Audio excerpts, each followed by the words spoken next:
Hello everyone, welcome to another video for CFA Level 1. In today's video, we will be starting an absolutely fresh topic under corporate issuer, and the name of the topic is working capital and liquidity. We will take this chapter in 3 classes. In the first class, which is today, we will be doing working capital. In the next class, we will be discussing about liquidity related aspects, and in the third class, we will be solving questions from the Power Book. Okay, so let us start. In today's class, we will have a complete coverage about working capital. Working capital is roughly 1.5 page concept. So let us start.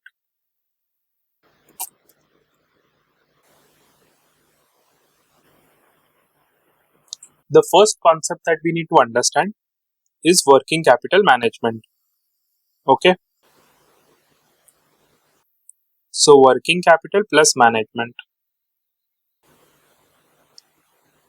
What is working capital? Working capital in principle is current assets minus current liabilities.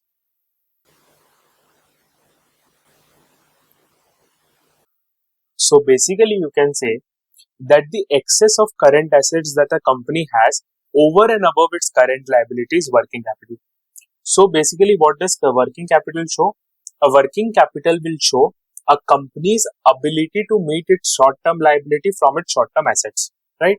Because if you have a higher amount of current assets as relative to your current liabilities, your ability to settle your short-term liabilities or obligations are higher. So working capital is nothing but current assets minus current liabilities. It shows the ability to settle short-term obligations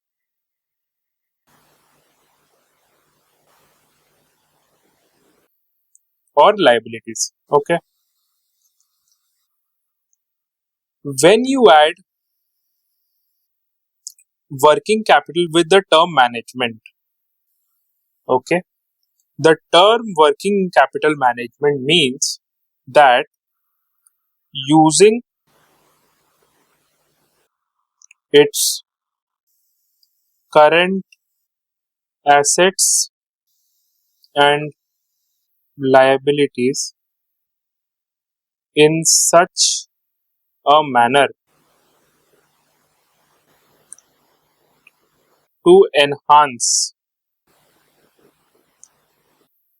operational efficiency. Okay. So what does working capital management means? Working capital management means that I will use my working capital or I will use my current assets and current liabilities in such a manner that my operational efficiency increases. Now, how is this term operational efficiency related with current assets and current liabilities? Say you need to understand when we talk about current assets, the three major assets that we are talking about, one is cash, bank, the second is accounts receivable, and the third is inventory. From asset side, in liability sides, first is overdraft and the second is accounts payable. Okay. Now, if you look at this entire structure logically, you will see that maximum of these items arise because of the operations of the business. See, why do account receivable come? Because account receivable will come when you make a sale. Yes or no, guys? Correct. Sale is a part of operation. Why do account payable come? Account payable arises in the books when you make a purchase. Correct. And what is inventory? Inventory is in the books. Why? Because you have made a purchase and you want to make a sale. Correct. Overdraft sometimes is also related to the business in order to fund the expenses of the business. Right. So you will see the major items of current assets and current liabilities are related to the day-to-day operations of the business. And that is why working capital management says that I want to use my current assets and current liabilities in such a manner that I am operationally efficient. Are we clear, guys? Guys, are we clear what does working capital management indicate and mean?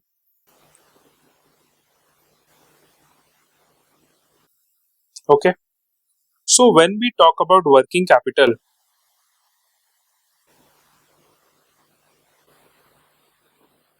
it is broken up into two things. One is total working capital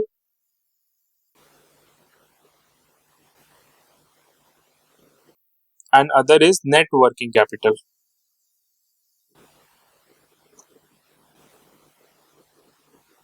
See, our major focus and major part of the discussion will always be total working capital. Net working capital is just for you to understand that in case sometime a question comes where you are given the net working capital figure, so you can use it in the question. However, in the real world, the concept of net working capital usually does not hold. It is the total working capital which is being used in most places. So, total working capital is nothing but current assets minus current liabilities. Okay. When you talk about net working capital, it is current assets minus bank cash and marketable securities minus current liabilities minus short term obligation or debt. So basically, net working capital means total working capital, and we remove primarily all the financial items out of it. So if you see, if we exclude bank cash and marketable securities from current assets, primarily what we are left with, we are left with accounts receivable and inventory. In principle, yes or no, guys? We are in principle left with account receivable and inventory. Similarly, if we remove short-term debts and liabilities from current liabilities, what are we left with? In principle, we are left with accounts payable, bills payable. Yes or no, guys? So basically, net working capital is one step deeper into total working capital, where I am removing all financial items out of it. Okay, guys?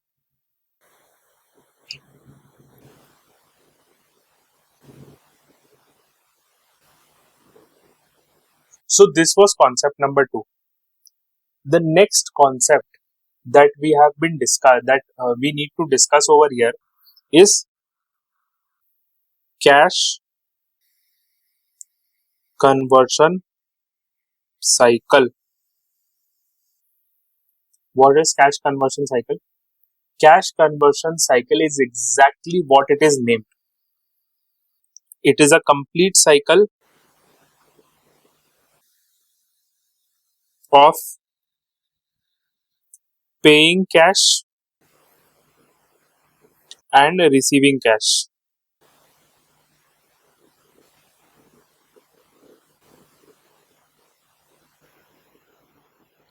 Cash conversion cycle is the exact complete cycle of paying cash and receiving cash.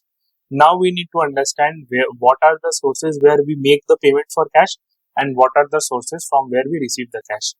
When do we primarily make a payment for cash? When we make a purchase. And when we receive the cash? We receive the cash when we make a sale.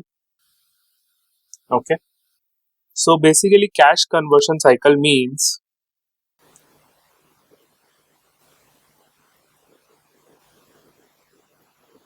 total time it takes between making payment to vendors and receiving cash from debtors. Are we clear, guys? So what is cash conversion cycle? Cash conversion cycle is literally the entire cycle of cash movement. It means the total time it takes for a business to make a payment for the purchase and receiving payment for sale. So in principle, it is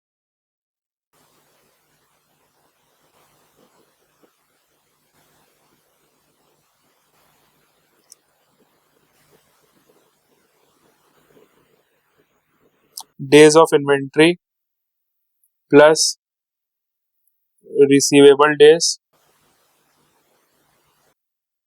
minus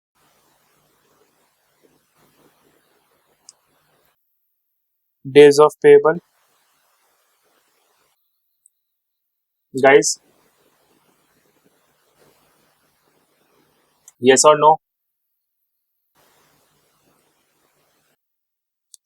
This is my cash conversion cycle.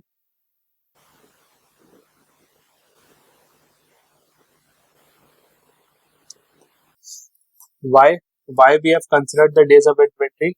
See, you need to understand. In businesses, as soon as you purchase a product, you don't make a sale of it. Correct? There is some time for which the inventory or the stock is within your business. Correct? And when it is in your business, are you turning it into cash? No. You are only turning it into cash when you are making a sale. That is why when we calculate the cash conversion cycle, we also consider the days of inventory. Days of inventory means the number of days the product was with the business before it was sold. Okay. So we will see cash conversion cycle in more details now.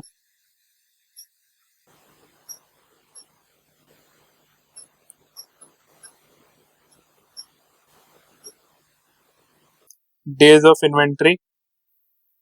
What is days of inventory?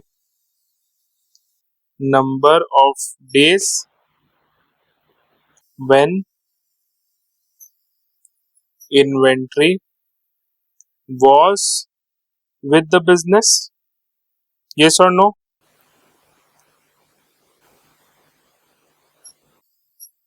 Correct. Then we add it with receivable days. What is receivable days?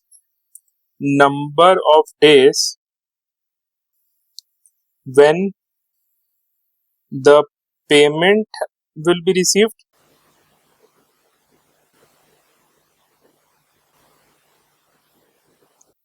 after the sale minus payable days. Number of days when payment will be made after purchase. Yes or no, guys? Now you have to understand this cash conversion cycle that we have just now discussed is a generic cash conversion cycle. Why it is a generic cash conversion cycle? Because this day of inventory, it will be different for a manufacturing firm and for a trading firm. Guys, yes or no? Do you think this days of inventory will be different for a manufacturing firm and a trading firm? Guys, yes or no? Please think, please tell on the video that do you think this days of inventory will be different for manufacturing and trading? Yes. Now I will tell you why. In case of trading, the day of inventory will be just the finished goods. Correct. However, in case of manufacturing, it will be divided into three. One is RM holding, days till which the raw material was kept in the business. Then WIP holding, days in which the work in progress was happening, and then you will have finished goods holding. Guys,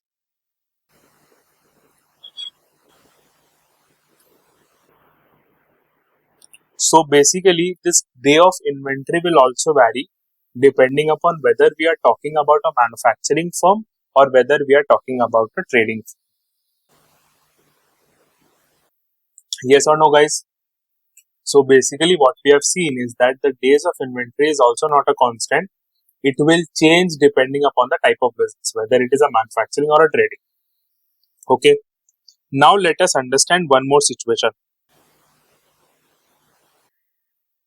Suppose your days payable is greater than days of inventory plus receivable days. Then what will happen? Suppose days payable is greater than days of inventory plus receivable days. Then what will happen? This situation is known as negative cash conversion cycle. Guys, please remember it is a very important concept. A business can face a situation of negative cash conversion cycle where it is rotating its money even before it has to make the payment, which is a good sign for the business. So never think that cash conversion cycle will always be positive. Cash conversion cycle can also be negative when your days payable is greater than inventory days and receivable days. Okay.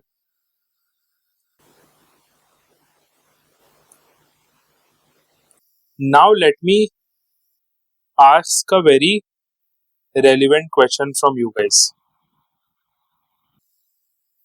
Now let me ask a very relevant question. Is cash conversion cycle, and by the way, cash conversion cycle is also known as the operating cycle. So is cash conversion cycle or operating cycle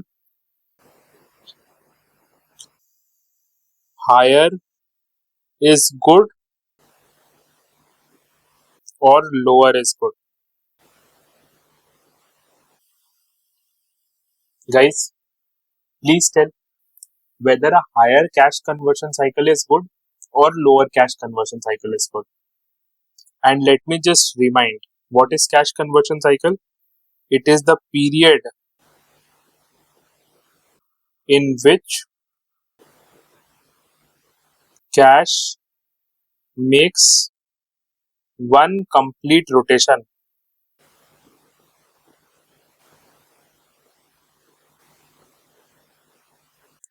from payment to receipt. Now tell guys whether a higher cash conversion cycle is good or whether a lower cash conversion cycle is good.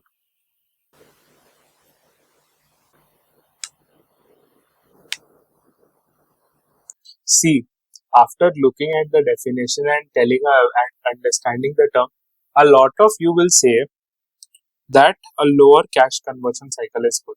Yes or no, guys? Guys, yes or no? Do you think a lower cash conversion cycle is good? See, again over here, there is no right or wrong answer to it. Cash conversion cycle depends upon the industry in which you are operating. I will tell you why. Okay. Suppose the industry norm of cash conversion cycle is 10 days, which means in 10 days your cash is completely rotating from payment to receipt. Okay. Suppose you want to drop it down to 5 days. Drop your cash conversion cycle to 5 days. What you will do? What are the three major levers? Either you can decrease your inventory days, or you can decrease your receivable days,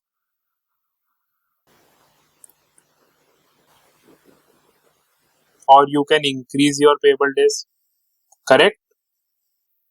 These are the three levers. Guys, yes or no? If suppose you have an industry norm of cash conversion cycle and you want to bring it down below the industry norms, there are only three levers. Either you will decrease your inventory days, or you will decrease your receivable days, or you will increase your payable days. Now, how you will decrease your inventory days? There are two levers to it. Either you will decrease the production time, or you will increase the turnover. But you tell me logically, is any of these two steps in the hands of the company? If a product takes 1 day or 2 days to make, can you bring that down? Can you suddenly do a magic? If suppose you are manufacturing a mobile phone, or if you suppose you are manufacturing a t-shirt which takes 1 day, can you do magic to in order to reduce it beyond a level? Is it in your hands? At the same time, is it in your hands to sell a good faster? The product has its own turnover rate. So ideally, decreasing the turnover days to a very large extent is not in the hands of the company. Correct? So it is not a feasible solution. So what are the feasible solution? Either the company can decrease the receivable days or increase the payable days. Now when the company will decrease the receivable days, either it will tighten the credit norms,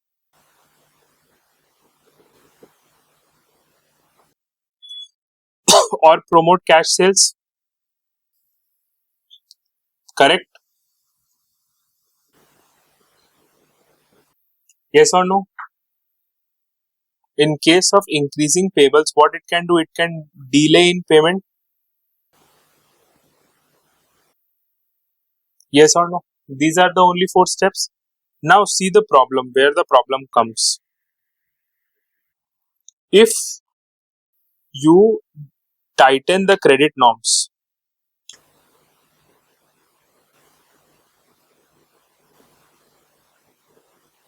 there is a possibility that your sales might tank.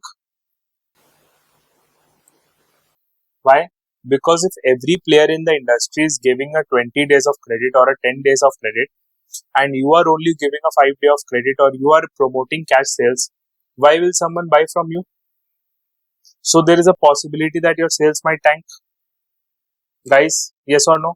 Or there is a possibility that you need to give more discount.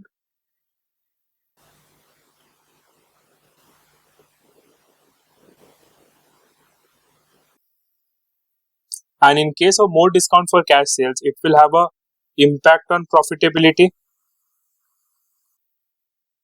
Guys, yes or no? At the same time, when you are making a delayed payment,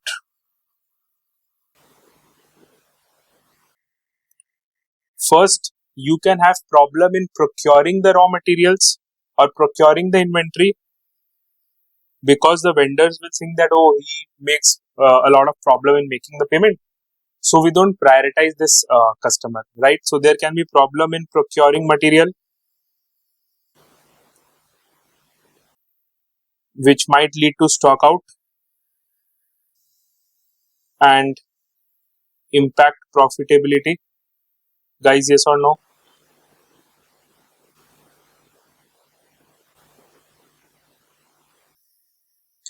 Or you may miss out on discounts when payment is made in time,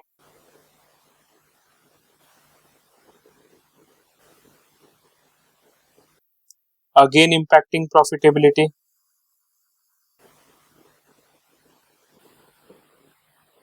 Okay, so you see, a deliberate attempt in order to reduce the cash conversion cycle to an excess level can also impact profitability of your business. So it is not true that lower cash conversion cycle is always good. Are we clear, guys? Are we clear?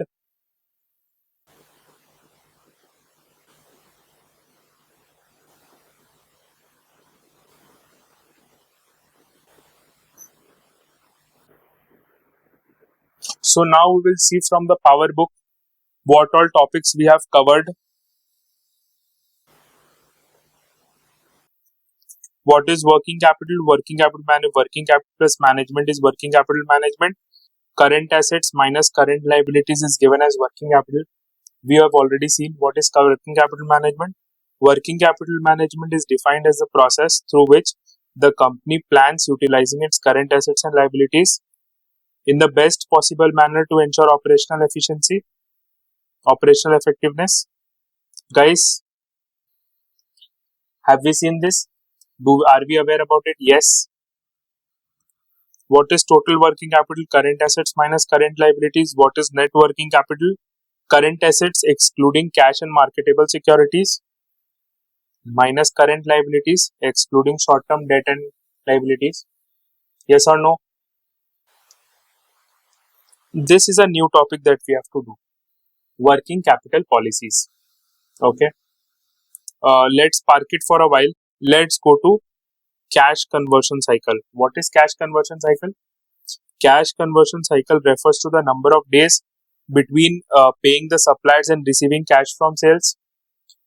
Generalized cash conversion cycle is given as inventory days plus receivable days minus payable days. Guys, we have seen this. However, the above will depend upon the fact that whether it is in manufacturing or trading business. Guys, we have also seen this. Guys, have we seen this? Yes or no? We are aware now that cash conversion cycle will depend upon whether it is a trading business or a manufacturing business. The last topic that we did, a company can decrease its cash conversion cycle by decreasing its inventory and receivable or by increasing. The following are the aspects. Let us see. Reducing inventory can create production bottlenecks. Yes, because the production time cannot be decreased beyond a particular level. Reducing or tightening credit to customer may result in lost sales. Yes, we have seen this. Accounts payable.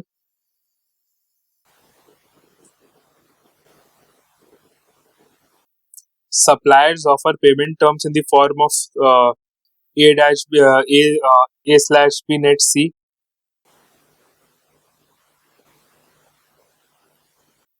That is percentage discount of A if the invoice is paid within B, otherwise full payment within C.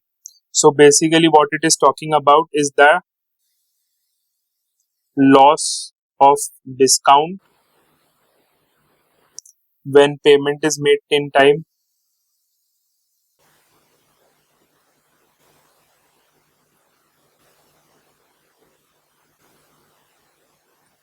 Guys, have we seen this? Are we clear? Okay. Now we have two topics to cover. Let us cover the working capital policy. Okay. What is working capital policy?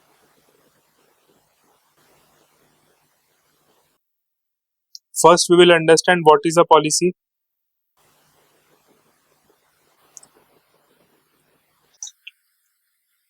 What is a policy? A policy means a written document, usually providing guidelines or rules of how to conduct a particular activity.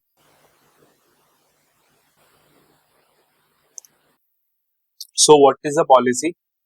A policy, you can say, is a written document which usually provides guidelines or rules of how to conduct a particular activity. What is a working capital policy?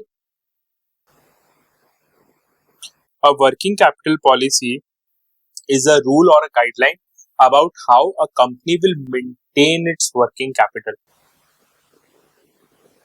What did I just say? A working capital policy is nothing but a guideline or a rule of how a company will maintain its working capital. So, since working capital management is so important for a company, the company creates a policy around it as to what will be my approach towards working capital management. Okay.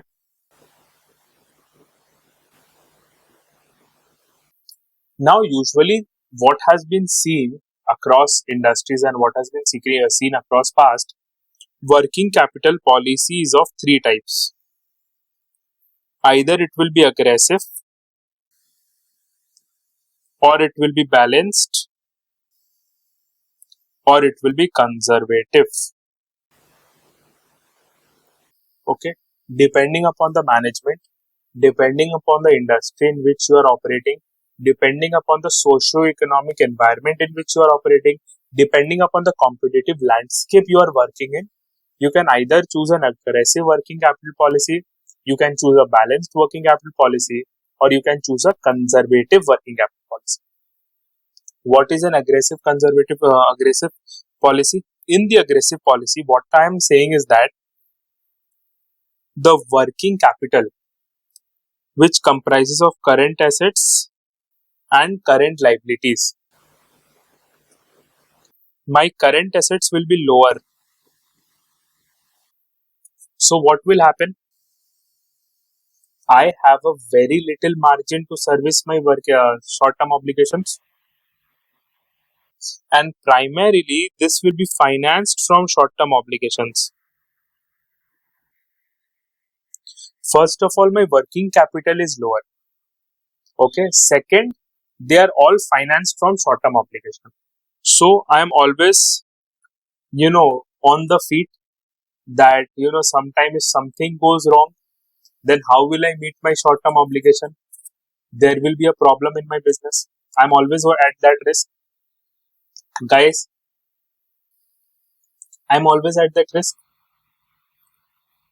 Now let us see a conservative approach. In the conservative approach, I will keep a higher working capital, and this higher working capital will not be financed from short-term debts. It will be financed from long-term debts. So, if there is a business situation, if there is a problem, then I have enough assets to pay off my short-term debts. So, I am not always on my feet arranging for funds. Why? Because I have used a long-term source to fund a short-term asset. So, what is the difference between aggressive and conservative? In aggressive, my current assets are lower and they are financed from short-term debt. In conservative approach, my working capital is higher and they are financed from long-term debts. In a balanced approach, we try to optimize and balance between aggressive and conservative. Are we clear? In the balanced approach, we are trying to balance between aggressive and conservative.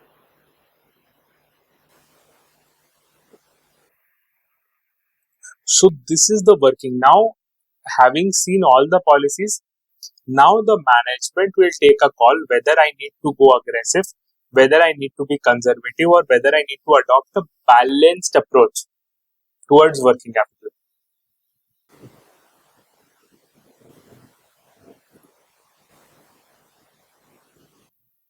Are we clear? Guys, are we clear? So the company will decide, or a firm will decide, whether I need to be conservative, whether I need to be aggressive, or whether I need to be balanced. So this is what is written over here. In the conservative approach, working capital management, the company will hold a higher amount of short-term assets, that is current assets, and will finance the working capital using long-term sources. In the aggressive approach,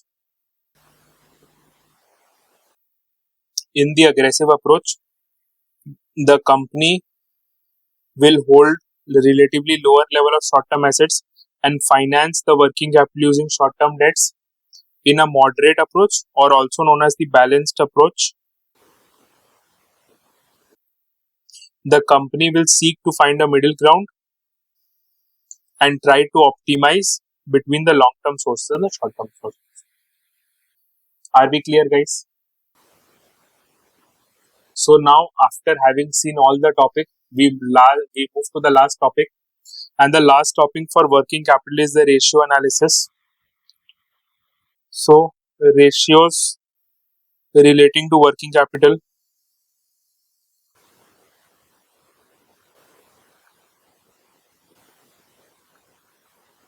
The first ratio that we look is inventory holding period. So this ratio tells that how much inventory as a whole I am holding. So it is inventory divided by cost of sales into 100. So let us take an example.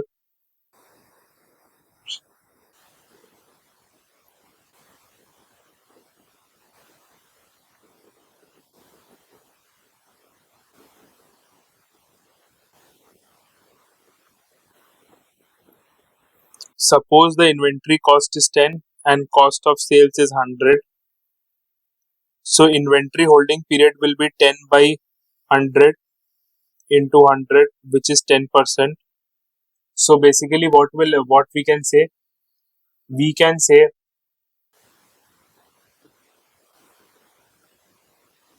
that our inventory holding is 10%, which means that based on my past sales, my inventory is 10% of my sales, guys. So if we consider it for 30 days, we can say that I have 3 days of inventory. If we take it for a year, so I can say that I have 36 days of inventory. If I consider it for a week, I can say that I have 1 day of inventory. Guys, are we clear?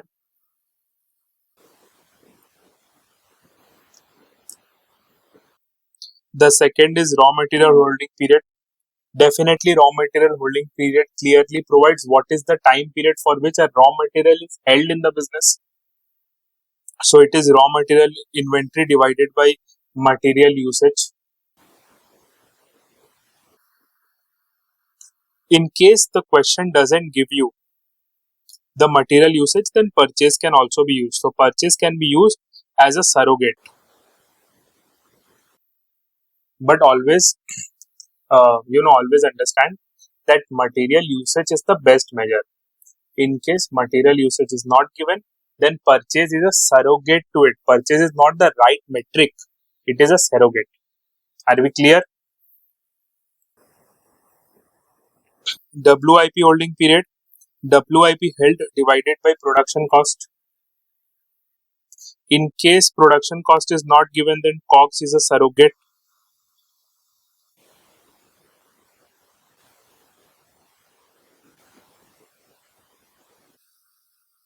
Okay. Then we come to FG holding period. FG holding is the FG inventory held divided by COGS. Okay. Now I will explain you a technique of how do you remember these ratios. See, till now what ratios you have seen? You have seen RM holding, you have seen WIP, and you have seen FG. Guys, are we clear? See, if you look at a business process, okay, see, if you look at a production process, what happens? You make a purchase, correct? The purchase comes into the warehouse where raw material is held, correct? From there, the raw material goes for production. In the production, WIP is generated, correct? And production goes on, and FG is created, and then sales is done, correct? Guys,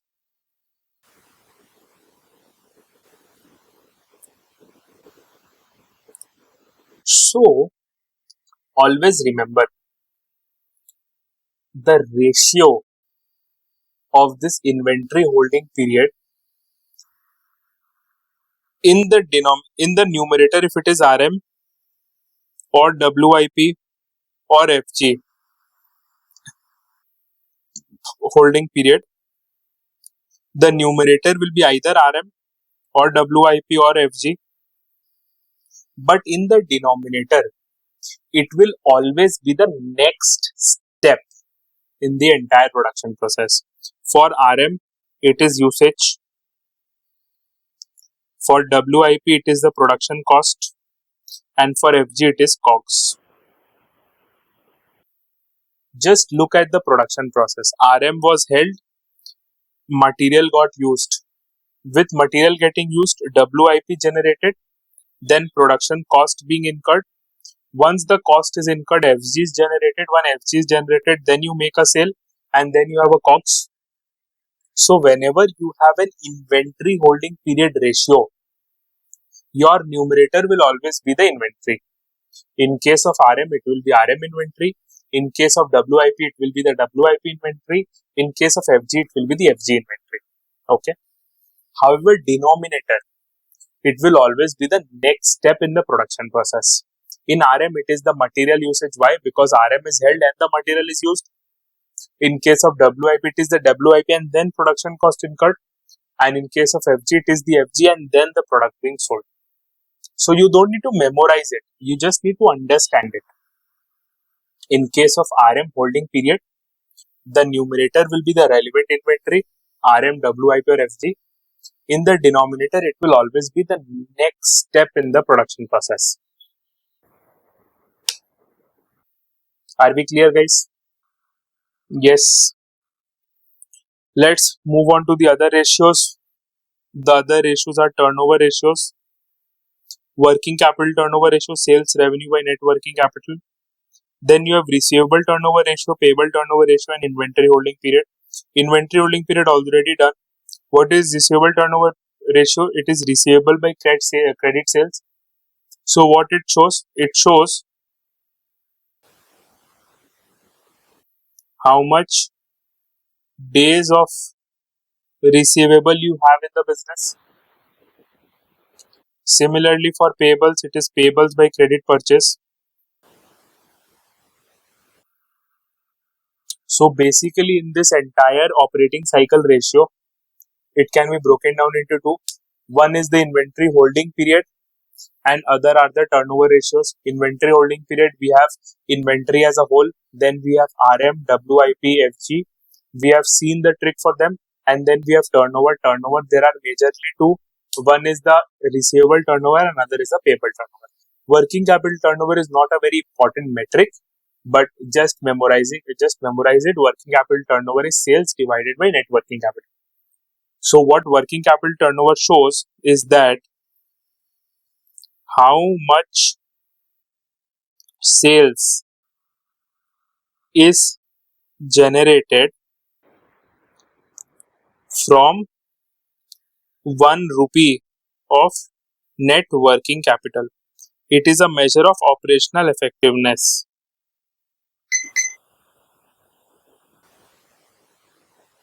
It is a measure of operational effectiveness. It is a measure of operational effectiveness. Why? Because it is showing how much of revenue you are doing by investing 1 rupees in your net working capital.